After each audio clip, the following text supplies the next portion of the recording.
안녕하십니까. JTBC 저녁 뉴스입니다. 전주 종합경기장 개발 사업이 소송전에 휘말릴 가능성이 높아지고 있습니다. 전주시가 롯데와의 소송전을 마다하지 않겠다고 밝혔는데 2달 전 전주시가 새로운 개발 계획을 내놓았지만 종합경기장 개발 사업은 다시 안개 속에 가려지고 있습니다. 보도에 송창용 기자입니다. 지난주 롯데쇼핑이 종합경기장 개발 계획을 바꾼 전주시에 법적 대응을 예고하자 전주시가 소송전을 불사하겠다는 입장을 밝혔습니다. 전주시는 주민들의 요구로 개발 방식을 바꿨고 의회로부터 승인을 받았기 때문에 롯데와의 계약을 해지하는데 아무런 문제가 없다고 주장했습니다. 만일 롯데가 전주 시민들의 뜻을 거스르고 소송을 제기한다면 전주 시민은 시민들의 이름으로 전면전도 불사할 각오가 되어 있습니다. 전라북도와의 갈등에 이어 롯데와의 소송전까지 종합경기장 개발 사업은 점점 꼬여만 가고 있습니다. 2달 전 전주시는 종합경기장터에 롯데의 대형 쇼핑몰이 아닌 시민광장과 공원, 컨벤션센터를 짓겠다고 발표했지만 전라북도는 제동을 걸었습니다. 전주시가 2차례에 걸쳐 제출한 컨벤션센터 건립 계획에 대해 구체성이 부족하다며 기술심의위원회를 열지 않고 있습니다. 이런 상황에서 롯데와의 소송전까지 휘말릴 가능성이 커진 겁니다. 10년을 끌어온 종합경기장 개발 사업이 다시 무산될 위기를 맞게 되면서 시민들의 답답함만 커지고 있습니다. 논란이 오랫동안 지속되다 보니까 시민들도 많이 혼란스럽고 많이 그러긴 하는데 빠른 시간 안에 좋은 결론이 났으면 좋겠습니다. 전주시가 새로운 개발 계획을 내놓았지만 전라북도 롯데와의 갈등을 해결하지 못하면서 한 발짝도 나아가지 못하고 있습니다. JTBC 뉴스 송창용입니다. 국회 농해수위의 전라북도 국정감사가 오늘 전북도청에서 열렸습니다. 의원들은 새만금 수질 악화와 차입힐 늦어지는 개발, 그리고 부족한 민간 자본 유치를 우려했습니다. 김철 기자의 보도입니다. 새정치연합 김승남 의원은 새만금의 수질 악화가 심각해 2020년 담수화가 쉽지 않을 것으로 우려했습니다. 수질 개선에 1조 원을 넘게 쓰고도 농업용지와 도시용지 모두 화학적 산소 요구량인 COD가 목표 수질을 크게 웃돌았다고 말했습니다. 이게 수질 개선 효과가 없을 시에 이 하반기에 이제 예산 및 새만금 사업의 계획에 차질이 우려된다, 이런 우려의 목소리가 많이 나오고 있습니다. 새정치연합 유성엽 의원은 새만금 신항만의 규모가 너무 작아 무역항으로 쓸모가 없다고 주장했습니다. 지금 안타깝게도 지금 새만금 신항에 설계되어 있는 내용을 보면은 겨우 2, 3만 톤 정도 규모의 그런 항구거든요. 10만 톤 선박들이 들락거릴 수 있도록 이번에 설계 변경을 해서라도 꼭 관철을 시켜야 한다. 전라북도는 새만금의 느린 속도가 원망스럽다고 하소연했습니다. 이 부분에 대해서 이를 넓은 이상 정부가 주체가 돼서 이 부분에 대해서는 확실하게 목표 설정을 하고 여성들 투자계획을 확실하게 밝히고 계획을 가야하는데 지금도 인천 송도의 경우 전체 개발의 90%를 민간 자본으로 유치했다며 민간 자본 유치의 중요성도 강조됐습니다. 국가에서 예산을 잘 주는 건 좋지만 주지 않았습니다. 그 송도의 경우도 전체 자본의 거의 90%가 된다.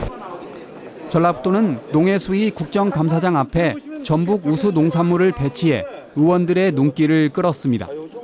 JTBC 뉴스 김철우입니다.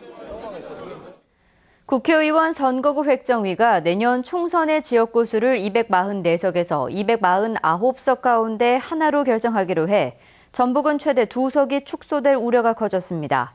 선거구 획정위의 이번 지역구안은 지금보다 2석을 줄이거나 최대 3석을 늘리는 방안으로 농어촌 지역이 많은 전북은 현재 11석인 선거구가 9석 또는 10석으로 줄어들 것으로 보입니다. 지역 정치권은 김제와 완주의 선거구를 둘로 쪼갠 뒤 다른 농촌 지역과 통폐합하면 전북의 선거구가 10석도 가능하다며 남은 2달 동안 선거구 획정이 중요하다고 설명했습니다.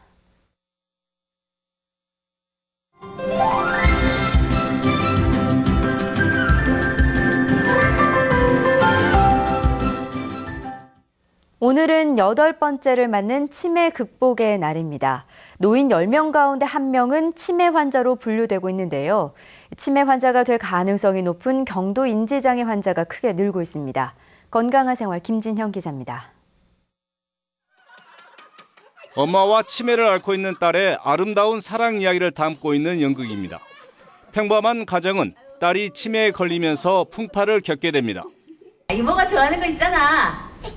그 뭐야? 왜 갑자기 생각이 안 나지?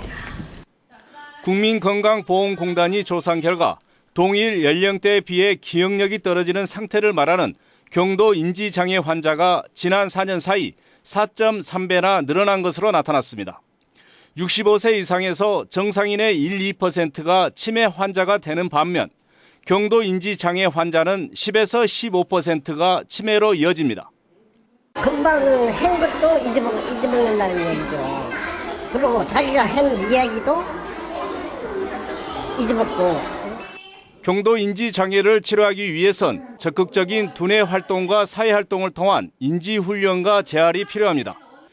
규칙적으로 운동하고 담배와 술을 끊는 등 좋은 생활 습관이 몸에 배도록 하면 치매로 진행되는 속도를 늦추거나 억제할 수 있습니다. 기억력이 떨어지는 것을 괜히 나이가 들어서 생긴다 하고 이렇게 단정 짓지 마시고 조기에 검진하고 조기에 치료함으로써 그 치매를 좀 더 예방할 수 있고 치매의 진행을 막을 수 있는 그런 그 치료를 받으셨으면 합니다. 치매 또한 다른 질병처럼 일찍 발견하면 치료율을 더 높일 수 있기 때문에 조기 발견이 가장 중요합니다. JTBC 뉴스 김진형입니다. AI가 확산될 가능성이 높아짐에 따라 방역 활동이 강화됩니다.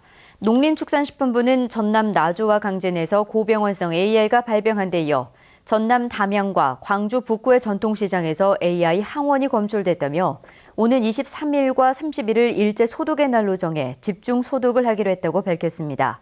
또 추석 연휴의 귀성객은 축산농가 방문을 자제하고 축산농가는 차단 방역을 강화할 것을 당부했습니다. 전북은 오늘 완주가 29.9도, 전주는 28.8도 등 평년보다 2~3도가량 높았습니다. 내일도 맑겠습니다. 아침 최저기온은 11도에서 16도, 낮 최고기온은 27도에서 30도로 오늘과 비슷하겠습니다. 수요일인 모레는 점차 흐려져 오후에 약한 비가 내리겠습니다. 비가 오면서 낮 기온은 24도 안팎까지 떨어질 것으로 보입니다. 전주기상지청은 내일 아침 안개가 끼는 곳이 있겠다며 운전자들의 주의를 당부했습니다. JTBC 저녁 뉴스를 마칩니다. 함께해 주신 여러분 고맙습니다.